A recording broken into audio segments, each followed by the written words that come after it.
Ya, saudara-saudara yang dikasihi oleh Tuhan kita Yesus Kristus, saat yang berbahagia ini kita akan mendengarkan bahasan firman Tuhan tentang Ulangan pasal yang ke-16 ayat 13 hingga yang ke-17. Nah, sebelum kita membacakan firman Tuhan, kita bersatu dalam doa. Bapa di dalam surga, Bapa yang maha baik, kami akan mendengarkan firman-Mu, firman yang berkuasa. Kami mau menguasai segenap kehidupan kami dalam Kristus Yesus. Amin. Firman Tuhan yang akan kita bahas dalam tema penyembahan dan persembahan dari kitab Ulangan pasal yang ke-16 ayat yang ke-13 hingga ayat yang ke-17. Demikian firman Tuhan. Hari raya Pondok Daun haruslah kau rayakan 7 hari lamanya. Apabila engkau selesai mengumpulkan hasil tempat pengirikanmu dan tempat pemerasanmu, haruslah engkau bersukaria pada hari rayamu itu. Engkau ini dan anakmu laki-laki serta anakmu perempuan, hambamu laki-laki dan hambamu perempuan, dan orang Lewi, orang asing, anak yatim dan janda yang di dalam tempatmu. 7 hari lamanya harus engkau mengadakan perayaan bagi Tuhan Allahmu di tempat yang akan dipilih Tuhan, sebab Tuhan Allahmu akan memberkati engkau dalam segala hasil tanahmu dan dalam segala usahamu, sehingga engkau dapat bersukaria dengan sungguh-sungguh. 3 kali setahun setiap orang laki-laki di antaramu harus menghadap hadirat Tuhan Allahmu ke tempat yang akan dipilihnya, yakni pada hari raya roti tidak beragi, pada hari raya 7 minggu, dan pada hari raya Pondok Daun. Janganlah ia menghadap hadirat Tuhan dengan tangan hampa, tetapi masing-masing dengan sekedar persembahan sesuai dengan berkat yang diberikan kepadamu oleh Tuhan Allahmu.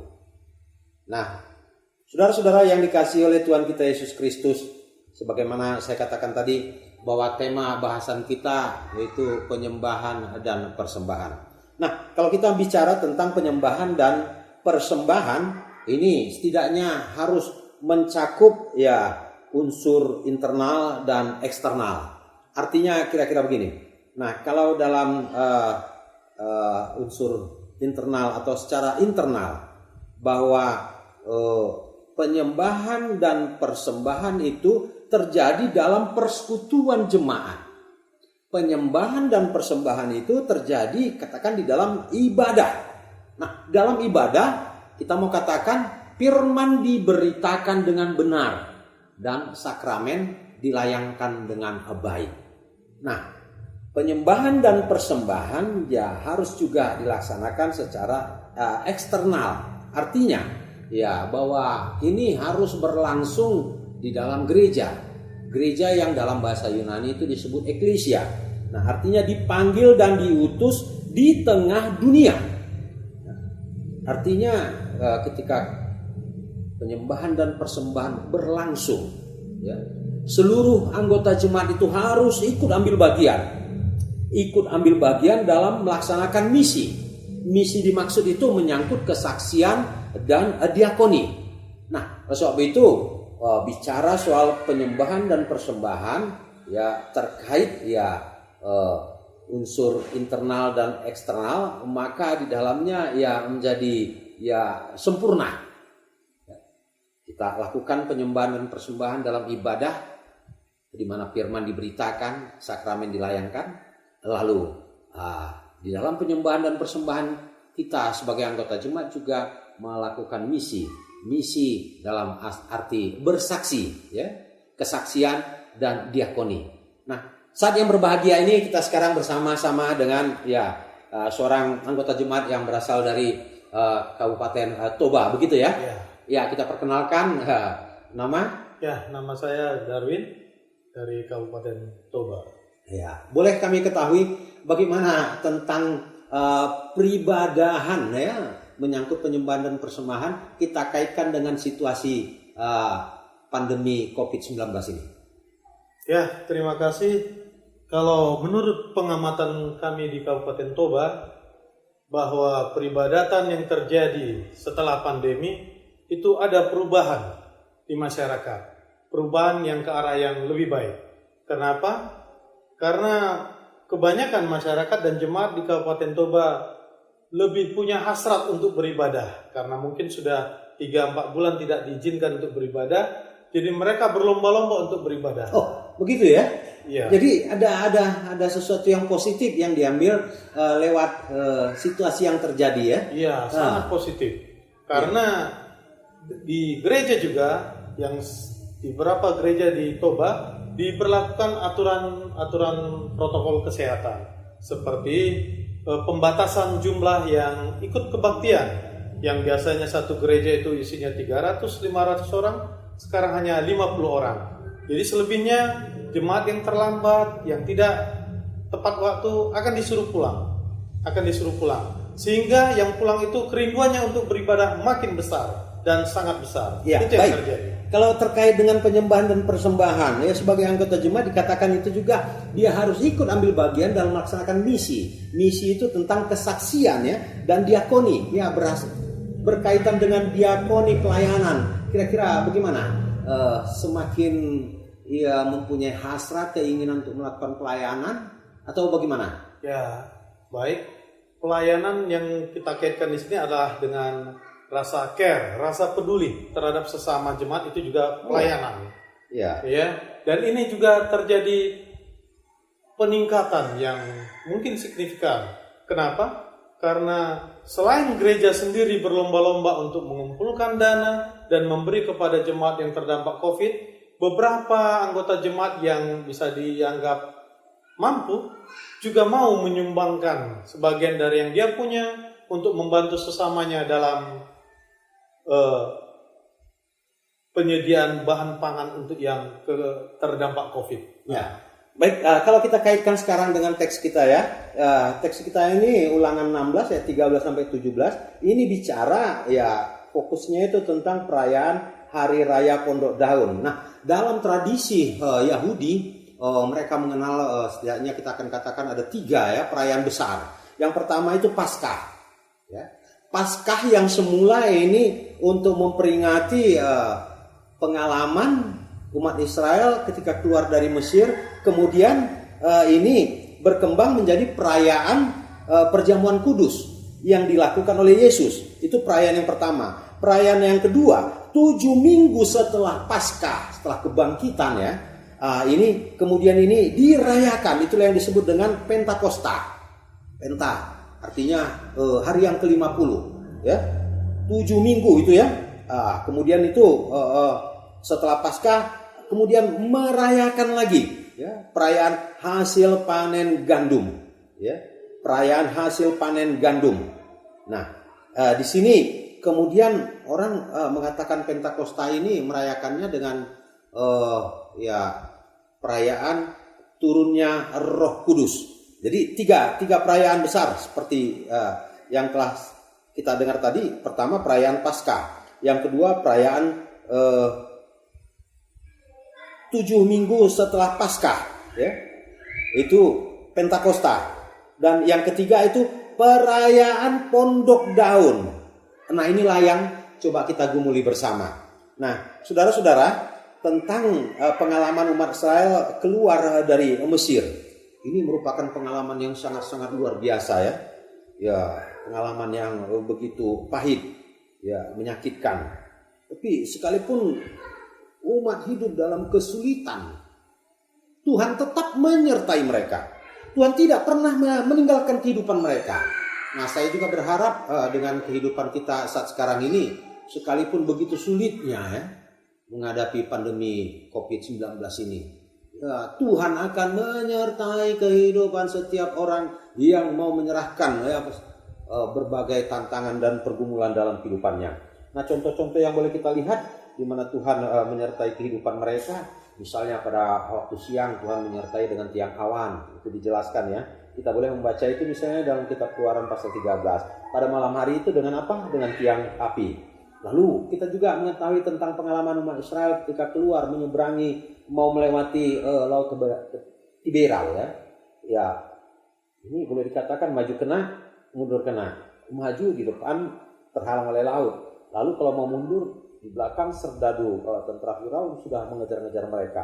Tapi luar biasa, Tuhan memberikan mujizat, menyelamatkan mereka hanya dengan memukulkan tongkat, laut terbelah. Kita juga bisa melihat bagaimana pertolongan Tuhan dalam kehidupan umat Israel.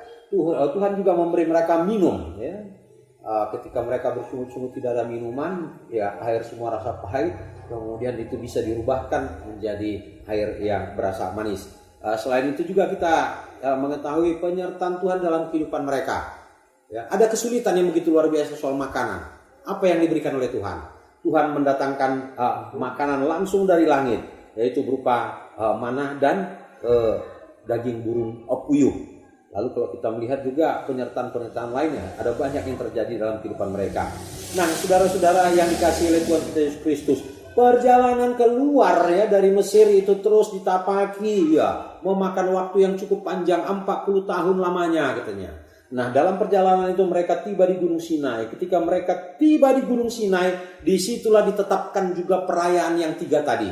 Perayaan Paskah, Pentakosta, dan Hari Raya Pondok Daun. Nah, ketika akan merayakan Hari Raya Pondok Daun, di sini dilakukan persiapan-persiapan. Persiapan yang dimaksud setiap keluarga itu harus membuat sebuah pondok sementara. Pondok ini juga terdiri dari 3 tiang.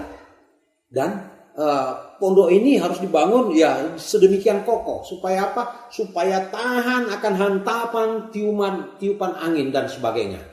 Nah, ketika perayaan itu juga mereka harus berada di dalam pondok ini. Nah, atapnya itu katanya dibuat terakhir. Atap ini juga dibuat dari daun-daunan, tumbuh-tumbuhan. Dibuat agak renggang begitu. Kenapa? Supaya pada malam hari itu mereka boleh menatap menatap ke langit, menatap bintang, ya mungkin pikirannya menatap suatu pengharapan yang luar biasa. Nah, Bapak Ibu dan saudara-saudara yang dikasihi oleh Tuhan kita Yesus Kristus, ketika merayakan Hari Raya Pondok Daun, umat harus bersekutu bersama-sama di dalamnya. Nah, pada waktu itulah terjadi ibadah juga. Disitulah juga mereka harus mempersembahkan sesuatu. Persembahan ini cukup menarik ya, yang harus disampaikan kepada Tuhan sebagai rasa ungkapan syukur mereka kepada Tuhan. Dalam kesempatan yang indah ini, saya ingin mengajak kita sejenak berbalik, bersaksi tentang satu kesaksian dari guru sekolah minggu. Seorang guru sekolah minggu yang lalu menjelaskan kepada anak-anak sekolah minggu, yaitu menyangkut Roma 12 ayat yang pertama. Itu ibadah yang sejati, mempersembahkan tubuh. Dia menjelaskan begitu luar biasa. Dia katakan kepada anak-anak, persembahan itu tidak hanya uang, ya. Tidak hanya apa? Tidak hanya berupa silua. Silua itu dalam gereja-gereja Sumatera Utara, Batak ya. Kalau di gereja Jawa itu dikenal dengan Hari Raya Undu-Undu. Itu membawa tanaman tumbuh-tumbuhan, hasil panen dan sebagainya.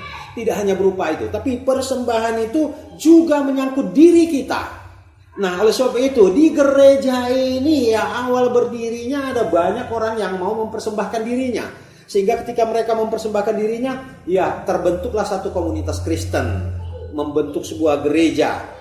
Jadi gereja itu ada karena adanya ya pribadi-pribadi yang mau mempersembahkan hidupnya, mempersembahkan dirinya menjadi sebuah persekutuan yang indah. Persekutuan yang indah ini akan lebih terlihat lagi ya ketika berlangsungnya sebuah ibadah. Nah, dikatakan dalam pembacaan kita bahwa orang-orang harus ya berkumpul bersama di dalam pondok itu. Nah, ketika mereka harus berkumpul, ayat yang 14 saya bacakan kembali kepada kita. Haruslah engkau bersukaria pada hari rayamu itu. Engkau ini dan anakmu laki-laki serta anakmu perempuan, hambamu laki-laki dan hambamu perempuan, dan orang Lewi, orang asing, anak yatim dan janda-janda yang di dalam tempatmu. Apa artinya? Dalam perayaan Hari Raya Pondok Daun, ya orang-orang dari kaum marginal boleh dikatakan, itu harus dikumpulkan dan diberi makan. Ini pelayanan yang luar biasa. Itu yang saya katakan tadi, saya tanyakan bagaimana tentang ya situasi jemaat dalam situasi pandemi, melakukan pelayanan diakoni. Tadi ya saudara katakan itu semakin lebih baik. Ya. Apakah memang kepedulian itu semakin meningkat dibandingkan sebelumnya? Boleh menjelaskan kepada kita? Ya, menurut pengamatan kami juga bahwa di Kabupaten Toba itu, terutama di huta-huta lah, kita bilang di kampung-kampung, pelayanan, keinginan beribadah itu semakin meningkat dan semakin fokus dalam beribadah. Artinya apa? Kita tahu banyak gereja kalau dia semakin padat, ketika Pak Pendeta lagi berkhotbah, terkadang tidak fokus mendengarkan firman, tapi dengan adanya protokol kesehatan, dengan jaga jarak, pakai masker, ibadah itu lebih fokus dan jemaat sepertinya lebih berharap pada Tuhan dalam dirinya, ya lebih berminatlah, lebih fokus untuk beribadah. Demikian pengamatan kami.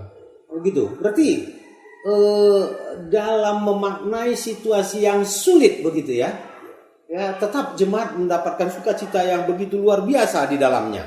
Nah ini juga memang yang diharapkan. Pada waktu perayaan, dikatakan tadi perayaan ini berlangsung 7 hari. Mereka harus berkumpul bersama-sama. Mereka juga harus saling berbagi ya, membagikan sesuatu ya, apa yang mereka miliki. Begitu. Nah kembali saya akan bacakan kepada kita apa yang tertulis pada ayat yang ke-16. 3 kali setahun setiap orang laki-laki di antaramu harus menghadap hadirat Tuhan Allahmu ke tempat yang akan dipilihnya, yakni pada hari raya roti tidak beragi, pada hari raya 7 minggu, dan pada hari raya pondok daun. Nah, janganlah ia menganggap hadirat Tuhan dengan tangan hampa. Janganlah ia menghadap hadirat Tuhan. Jadi ketika dia datang kepada Tuhan, menyembah Tuhan, ini nggak boleh dengan tangan hampa. Kalau itu ya benar juga ya, apa yang dikatakan dalam tema penyembahan dan persembahan. Ketika kita akan menyembah Tuhan, kita harus membawa persembahan kita. Nah kalau saya boleh tahu ya, tentang keadaan yang ada di gereja-gereja sekitar Kabupaten Toba dengan situasi pandemi ini, kira-kira persembahan ya yang setiap minggunya itu dikumpulkan, itu semakin berkurang atau semakin bertambah atau biasa-biasa saja? Dari beberapa gereja yang kita lihat, memang jumlahnya yang ikut beribadah itu semakin sedikit, tapi persembahan semakin bertambah. Itu yang mengikuti ibadah semakin sedikit, tapi yang mempersembahkan persembahannya semakin bergairah memberikannya. Artinya jumlah yang beribadah sedikit, jumlah persembahan naik. Ini sesuatu yang luar biasa juga. Boleh dikatakan ya mujizat juga ini. Ya sesuatu yang luar biasa ya. Nah ini dia. Dikatakan dalam mempersembahkan itu dikatakan ya, dia harus memberikan, ayat yang ke-17. Tetapi masing-masing dengan sekedar persembahan sesuai dengan berkat yang diberikan kepadamu oleh Tuhan Allah. Artinya apa yang mau dikatakan oleh Tuhan? Ketika kita mempersembahkan sesuatu, kita harus mempersembahkan sesuatu sesuai dengan ya situasi kita. Yang mempunyai banyak, memberi banyak. Yang mempunyai sedikit, ya akan memberikan sedikit. Mungkin ya, ini ya mungkin saya coba mengira-ngira. Kalau dalam situasi pandemi ini pastilah banyak dari anggota jemaat yang terdampak. Terdampak artinya ya mengalami kesulitan, terutama menyangkut makanan dan minuman. Ya begitu. Sehingga mungkin untuk persembahan juga, ya jangan-jangan juga ada yang tidak memberikan persembahan kepada Tuhan lagi dengan situasi pandemi. Tetapi yang memberikan banyak ini semakin bergairah untuk memberikan, begitu ya. Nah kalau begitu ya ceritanya, tepat yang dikatakan ya, yang dianjurkan oleh firman kepada kita ya, kepada seluruh jemaat yang memberikan sedikit, yang mempunyai sedikit, yang memberikan sesuai dengan ya apa yang dimilikinya. Yang memiliki banyak ya baiklah dia memberikan dengan ya apa yang dimilikinya, memberikan lebih banyak lagi, itu yang mau dikatakan. Tetapi masing-masing dengan sekedar persembahan sesuai dengan berkat yang diberikan kepadamu oleh Tuhan Allah. Itu kira-kira. Jadi kira-kira kalau hubungan satu dengan yang lain itu semakin lebih ini ya. Sementara saya memprediksi bahwa protokol kesehatan kan mengatakan paling tidak 3 hal. Rajin cuci tangan, begitu, memakai masker. Lalu yang ketiga itu jaga jarak. Kalau dikatakan jaga jarak, apa ini membuat jarak hubungan antar anggota jemaat yang satu dengan yang lain semakin berjarak begitu? Atau bagaimana? Sama sekali tidak. malah protokol kesehatan itu memberi tatanan hidup baru yang sangat baik untuk kita lakukan. Karena kebiasaan-kebiasaan baru itu memang agak sulit untuk dilakukan, tapi akhirnya ini menjadi kebiasaan yang sangat baik. Ya, ini tadi saya sudah katakan bahwa fokus di gereja sudah semakin fokus. Maksudnya tidak ada lagi yang bercakap-cakap ketika kebaktian. Kemudian jaga jarak itu sangat bagus. Karena apa? Karena masing-masing jemaat sudah menjaga kesehatannya sendiri-sendiri. Artinya mereka sudah lebih tahu arti kesehatan dengan cuci tangan juga. Bahkan kalau ada beberapa yang tahulah namanya orang di kampung, kadang susah air, susah apa, malah sekarang udah rajin mandi, rajin cuci tangan. Bahkan kalau istilahnya, kalau anak-anak di kampung yang suka kadang ada ingusan, sekarang tidak bisa kita jumpai lagi. Karena apa? Semua sudah serba bersih. Jadi pandemi ini bisa kita pahami, kalau kita pahami baik, bisa kita pahami dengan baik, bisa merubah tatanan hidup kita menjadi ke arah yang lebih baik, lebih bersih, lebih tertib, lebih fokus kepada Tuhan. Iya, menarik ya. Dengan judul kita, penyembahan dan persembahan kepada Tuhan. Penyembahan dan persembahan. Ya, kalau kita menyikapinya secara positif, ini juga akan membawa kita lebih baik lagi ya dalam kaitannya ya hubungan kita dengan Tuhan. Ini sangat menarik. Lalu kita kaitkan lagi kepada berkat-berkat yang diberikan, yang dicurahkan oleh Tuhan kepada kita. Memang nggak dapat disangkal, ada orang yang harus kehilangan pekerjaan. Ada orang yang harus kehilangan bagian daripada keluarganya. Ada orang yang harus tidak dapat berbuat apa-apa karena semuanya menjadi serba terbatas.